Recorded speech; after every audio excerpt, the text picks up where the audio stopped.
기업 밸류 프로그램 관련해서 저PBR 종목들 관련한 시장에 뭔가의 투자에 대한 정부의 다양한 행보들이 이어지고 있습니다. 이번에는 저평가 종목을 담은 그 관련한 그러니까 벤치마크를 할 만한 인덱스를 개발을 한다라는 거잖아요. 네, 이제 기업 밸류 프로그램이 이다라는 이제 확정돼서 나오면 그 안에 포함될 것으로 지금 유력하게 보고 있는 것 중에 하나가 이제 일종의 지수를 만든다는 거 아니에요? 그래서 뭐 가칭이긴 하지만 코리아 프라임 지수 이런 것들을 만들어서 주주 친화적인 기업들 혹은 이제 기업 밸류상 아주 성장성이 높은 그런 가치주들 이런 종목들을 담아서 별도의 지수를 만들겠다. 네. 그리고 이 지수를 추종하는 뭐 ETF라든지 펀드 같은 것들에는 이제 뭐 국민연금 같은 연기금 이런 것들이 이제 투자할 수 있도록 좀 유도를 하겠다. 이런 식의 이제 정책 방향을 제시를 했는데 최근에 이제 그래서 저PBR과 관련된 뭐 금융주라든지 지주사라든지 이런 부분들에 이제 매수세가 집중이 됐지 않습니까? 관련 ETF들에도 상당히 매수세가 많이 그쵸. 몰렸습니다. 그래서 지금 일본을 전반적으로 이제 벤치마킹 하고 있는 거는 일본도 이런 지수를 이미 내놨지 않습니까? JPX 프라임 150 지수라고 해서 이 지수를 추종하는 이제 ETF도 도쿄증권거래소에 상장이 됐고 네. 성공적으로 지금 뭐 안착이 됐다 이런 평가를 받고 있습니다. 그래서 이제 이달에 어떤 밸류 프로그램에 의해서 지수가 나오면 이제 우리도 이런 지수를 추종하는 ETF가 나오게 될 것이고 그쵸. 여기에 대한 이제 기대 그다음에 뭐 전망들이 지금 모아지고 있는 그런 상황인 것이죠. 사실 우리나라에도 이미 이제 저평가, PBR이 좀 낮은 가치주 밸류를 가질 수 있는 이런 ETF가 있기는 합니다만 정부가 나서서 이런 관련한 ETF를 만들고 그러니까 인덱스를 만들고 이 인덱스에 들어가는 기업들이 공개가 된다면 또 거기에 따른 수급 유입이 또 기대될 수 있기 때문에 여기에 대한 기대감이 굉장히 큰 것 같습니다. 일단은 저평가라는 것에 대한 기준을 이 관련한 인덱스를 만들 때 세워야 할 텐데 정부가 내세우는 그 저평가 기준안에 대해서를 좀 확인해 볼 필요가 있을 것 같아요. 네, 그런데 이 기준 자체가 뭐 단순하게 뭐 PBR만 잡아야 할지 아니면 뭐 주주환원 가치로 잡아야 될지 뭐 여러 가지 기준을 우리가 설정해 볼 수가 있는데 네. 저는 뭐 PBR 자체는 저평가의 기준이 될 수 없다. 왜냐하면 그 자산 가치가 예를 들어서 뭐 부동산이라든지 쉽게 현금화하기 어려운 자산을 대거 들고 있는 그런 자산주라면 의미가 없잖아요. 그러니까 현금화할 수 있거나 실제로 주주환원 가치가 커질 수 있는 기업 혹은 자사주 소각을 적극적으로 할 수 있는 기업을 중심축으로 잡아야 된다라고 보고 있고 또 하나 중요한 것은 이 법적인 제도 보완이 반드시 뒤따라야 된다는 거죠. 그런데 이번에 지금 가장 우려하고 있는 부분이 바로 여기에 있습니다. 그러니까 조금 전에 언급되었던 뭐 ETF, 뭐 증시 쪽에서 뭔가 부양할 수 있는 여러 가지 대책은 뭐 생각보다 강하게 나타날 것으로 보는데 과연 일본처럼 강제적으로 이런 요소들을 집행할 수 있는 그런 법적인 내용까지 갈 수 있느냐라는 부분이 이제 핵심이라는 거죠. 그게 만약에 안 되면 제가 보기엔 뭐 실망 매물이 나올 가능성이 굉장히 크고 네. 이런 ETF가 나온다고 해서 추가적인 상승이 제한적일 수밖에 없고요.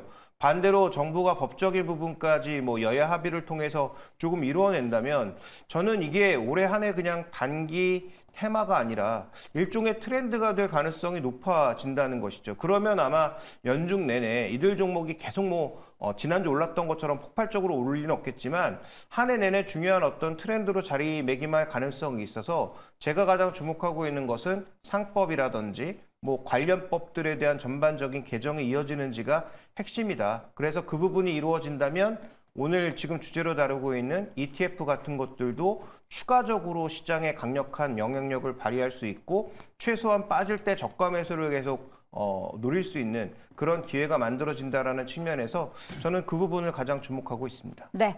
자, 저는 어떤 기업에 들어갈지가 참 궁금합니다. 왜냐하면 일본의 사례를 예로 들자면 그 도요타 자동차가 시총 상위임에도 불구하고 이 관련한 그 일본 지수에서 제외가 돼서도 이슈가 됐었는데 지금 우리 시장에는 어떤 기업들이 들어가게 될까요? 만약에 인덱스가 나온다면? 뭐 지금 시장에서 주목을 받는 그런 종목군들이 되지 않을까라고 생각을 하고 있는데 일단은 뭐 섹터로 본다라고 한다면 뭐 지주사나 뭐 자사주 쪽 영향이 있는 쪽 기업들이고요. 그다음에 금융이나 유통, 음식료, 뭐 그다음 자동차 뭐 이런 쪽이 되지 않을까라고 생각을 하고 있는데요. 아무래도 실적이 굉장히 좋은 상황에서 이제 PBR 수치가 낮은 기업들 위주로 좀 진행이 되지 않을까라고 보여주고 있는 상황이고 이번에 밸류업 프로그램에서도 사실 좀 거론됐었던 종목군들이 많이 들어가지 않을까라고 생각을 하고 있거든요. 그렇게 본다라고 한다면 뭐 자동차에서는 기아나 현대가 되겠고요. 그다음에 은행에서는 뭐 KB금융이나 하나금융지주, 그다음에 이제 뭐 한화나 뭐 롯데지주 같은 이런 지주사도 될 수 있겠고요. 그래서 굉장히 좀 다양한 쪽이 들어갈 것이라고 예상을 하고 있고요.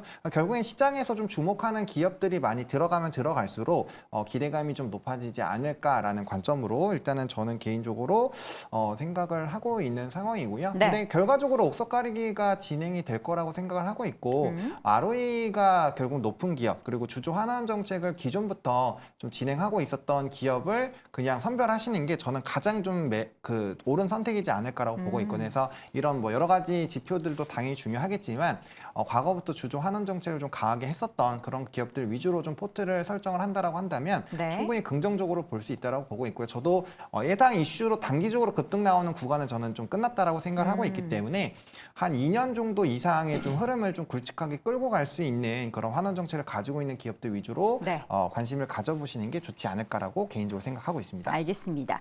한국의 이러한 기업 밸류업이 성공을 하기 위해서는 여러 가지 제반되는 조건들이 많이 필요할 겁니다. 그중에서 이제 100% 의무 공개 매수가 필요하다라는 주장에도 힘이 실리고 있다라고 하는데 한행컴퍼니 행동주의 펀드죠. 여기서 이제 쌍용 CNG의 주식을 공개 매수하면서 CME의 주식을 공개 매수하면서 주가가 엄청나게 어제 올랐습니다. 여기에 대해서는 우리가 또 어떻게 생각해야 될까요? 끝난 거죠. 네?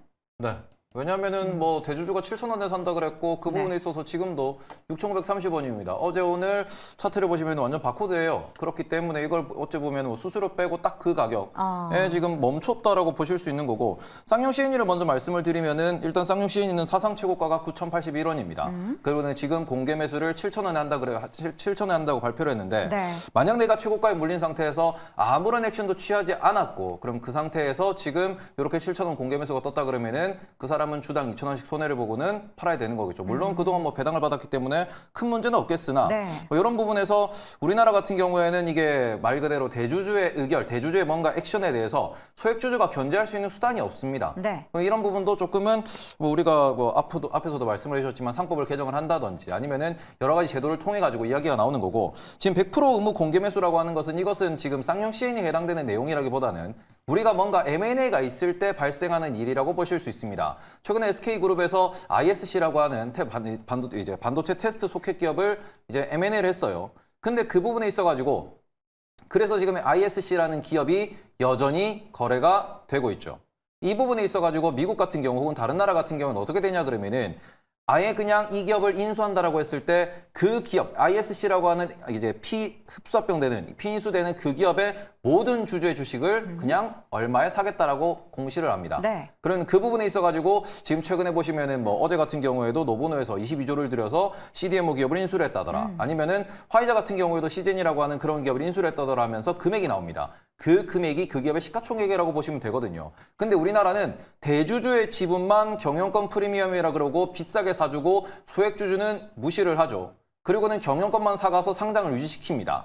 이러니까 우리나라의 PBR도 조금 문제가 발생을 하는 거고 이제 더블 카운팅 이슈도 계속해서 남아있는 부분이죠. 그러니까 이런 부분에 있어가지고 우리나라는 아직까지는 금융 관련된 규제, 제도가 많이 보완이 필요하다라고 좀 이제 많은 분들이 이야기한다라고 보시면 좋을 것 같고 또 한 가지 더 말씀을 드리면은 지금 ETF라고 이렇게 뭐 인덱스가 만들어진다라고 이야기가 나오고 있습니다. 네. 그러면은 과연 우리나라에서 KRX, 한국거래소에서 KRX라는 이름을 달고 만들어진 지수 인덱스가 도대체 몇 개나 있는가? 우리가 생각하는 거는 코스피 200, 코스닥 150 말고는 딱히 기억나는 인덱스가 없으실 겁니다. 그런데 그 부분에서 이미 홈페이지 들어가 보시면은 378개가 있습니다. 네. 그 중에 하나가 추가된다라고 볼 수 있는 거고요. 정부가 만약에 정말로 이런 ETF를 출시하고 이런 관련된 저 PBR 기업에 대해 가지고 뭔가 주가를 상승시키기 위해서 끌어올리기 위해서 액션을 취한다 그러면은 ETF는 상품입니다. 그 상품을 정부가 얼마만큼 투자해서 사겠다라고 하면은 그거는 정말로 이제 주가 지수를 끌어올리겠다는 액션이 되겠죠. 연기금에서 뭔가 또 자금 집행을 좀 하지 않을까요? 이미 저 PBR 기업들 같은 경우에는 연기금 이미 지분이 다 보유되어 있는 상황입니다. 네. 굳이 ETF를 통해서 의결권도 없는 지분을 확보할 필요는 더 사지 못할 없겠죠. 것이다. 그래서 이런 부분에 있어가지고 이게 지금 정부가 뭔가 부양을 하겠다, 부양의 의지를 밝히겠다 이런 부분은 너무 우리가 지금 계속 일본은 뭐해서 끌어올렸다더라 우리도 뭐하자. 일본은 뭐해서 끌어올렸다더라 우리도 뭐하자. 라는 타이틀만 가져오고 있습니다. 근본적인 구조에 대해서 대해서는 아직까지 제대로 된 고민이 없지 않나라고 볼 수 있는 부분이기 때문에 네. 저 PBR 관련돼서도 앞서 말씀해 주셨다시피 우리가 앞으로 실적이 늘어날 수 있으며 주주환원 확대 의지가 있고 이것을 지속할 수 있는, 그래서 ROE를 계속해서 유지 혹은 끌어올릴 수 있는 그런 기업들에 대해서 투자를 하셔야 된다라는 점, 이 부분에 대해서 좀 우리 체크하면서 투자를 진행하셨으면 좋겠습니다. 정말 일본과 이제 결정적으로 다른 점은 뭐냐면 뭐 아시는 것처럼 일본 정부는 지난 13년간 아베노믹스를 시작하면서 ETF 형태로 BOJ, 그러니까 일본의, 우리로 치면 한국은행이 주식을 샀죠. 물론 ETF로 샀지만. 네. 그래서 지난 13년간 매수를 했고요. 그다음에 또 하나 일본의 지배 구조를 보시면 일본 은행들이 주요 대기업들을 지배하고 있고 일본 은행을 일본 정부가 지배하고 있죠. 네. 그러니까 뭔가 정책을 실행했을 때 증시에 이게 반영될 수 있는 그런 구조적인 흐름이 잘 되어 있다라고 봐야 되는데, 뭐 우리는 아마 뭐 방금 전에 얘기하셨던 국민연금이 이런 거 ETF 좀 사라라고 하면 그것만 가지고도 아마 난리가 날걸요. 그래서 아마 우리가 일본과 똑같이 갈 가능성은 없다라고 봐야 되는데, 네. 다만 최근에 이 현대차, 기아차가 강하게 움직이고 있는 것을 조금 다르게 해석해 볼 여지가 있는 게 도요타 이슈도 있었지만 그렇죠. 지금 유일하게 대기업 중에서 지주회사가 없는 데 아니겠습니까?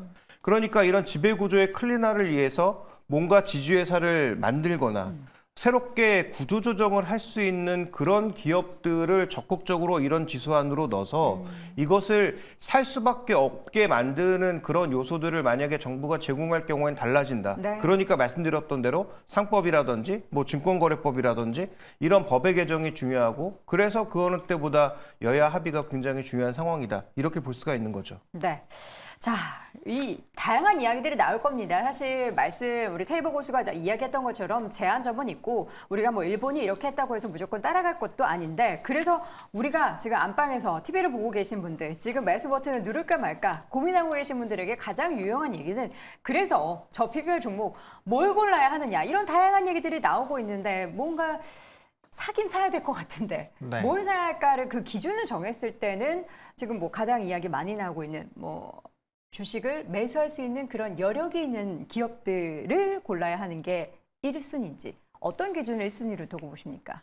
물론 당연히 그거는 기반이 돼야 네. 될 것 같고요. 제가 보는 기점은 앞서 설명드렸던 것처럼 얼마나 기존의 주주 환원 정책을 좀 강하게 진행을 하고 있었느냐가 핵심이라고 봅니다. 기존에도? 네, 왜냐면은 앞서서 말씀해 주신 것처럼 어쨌든 강제성이라는 게 나타나기가 좀 어렵기 때문에 만약에 그러한 기조로 가더라도 기업 자체가 뭐 사실 땅 팔아서 뭐 건물 팔아서 주주 환원을 하기는 어렵잖아요. 그렇기 네. 때문에 앞서 말씀해 주신 것처럼 그런 잉여금은 당연히 있어야 된다고 보고 있고요. 그게 있음에도 불구하고 이제 결과적으로 환원을 얼마나 하느냐, 그 부분이 좀 핵심이지 않을까라고 보고 있거든요. 원래는 이제 우리가 뭐 미국 주식이나 이런 장투를 할 때 기본적으로 보는 게 기업이 성장하면서 우리가 거기에 따른 뭔가 수익분을 분배받기 위한 게 목적이 크잖아요. 근데 그런 것들이 이제 자발적으로 진행하던 회사들은 이러한 좀 정부의 정책에 힘입어서 보다 더 주목을 받을 수가 있다라는 거죠. 그래서 얼마나 뭐 배당 성향이 좀 잘 나왔었는지, 그리고 그런 환원 정책을 기존부터 진행을 했었는지가 좀 핵심이지 않을까라고 보고 있고요. 그렇게 네. 본다면 뭐 메리츠 금융 쪽이라든지 뭐 과거부터 좀 유명한 쪽도 있잖아요. 그런 네. 쪽들을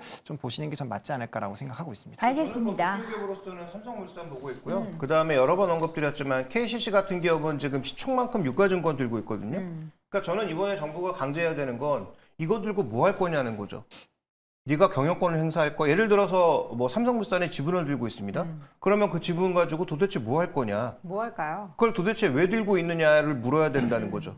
그걸 만약에 들고 있는 것 자체가 대주주의 뭐 예를 들어서 뭐 차세대로 이어지는 어떤 그런 기업 지배구조 2월에 뭐 쓰는 자금용으로 쓴다든지 네. 이런 게 안 되는 거 아니겠습니까? 그러니까 주주 전체 이익이 아니라 우리나라 대기업들의 이사들은 전부 지금 뭘 향해 있느냐? 대주주의 이익만 향해 있는 거죠. 그쵸. 그러니까 그런 거 들고 있는 것들은 처분해서 주주들한테 전부 나눠주거나 그럼요. 이런 것들에 대한 강제 요소가 있다면은 그러면 이제 그런 종목군들의 시가총액은 달라질 수밖에 없다. 그래서 그런 종목군들을 한번 잘 찾아보시는 게 핵심인 것 같습니다. 여기서 KCC 잠깐만 말씀드리면 KCC. 그 삼성물산에 대한 지분이 상당히 많습니다. 그쵸. 근데 지분이 많은데 그 부분을 제가 사업 보고서를 뜯어보니까 네. 사업 보고서 상에는 이제 보유 목적이 경영 참여입니다.